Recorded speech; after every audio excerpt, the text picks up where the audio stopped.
මේ තරගය ඉතාම විශේෂයි. මොකද කොළපට්ට ඇදීමේ තරගය. ඒ කියන්නේ පුවක් ගහේ අත්තමට කෙනෙක්ව තියාගෙන ඇදුකට දුවගෙන ඉන්න තමයි තියෙන්නේ. අපි බලමු මේ තරගයේ විශේෂත්වය කොහොම වේවිද කියලා. මට කියන්නකෝ. දැන් ඔයාගේ යාළුවව මොනවද? හොඳ තරගයක් දෙන්නද ලෑස්ති? මොකද දැන් ඔයා ජයග්‍රහණය කරන්න ලෑස්තිද?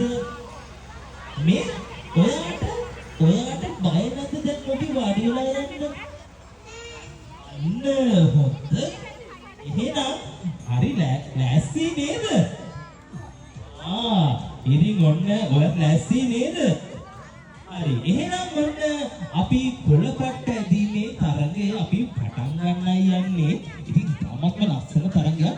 අපිට මතක් වෙනවා අපේ අතීතේ. තාමත්ම ඒ රසවත් අතීතයත් එක්ක තමයි අද මේ අවුරුදු දානේ මේ කොළපට්ට ඇදීමේ තරගය අපි ආරම්භ කරන්න යන්නේ. එහෙනම් අපේ පුංචි ටික ලෑස්තිද?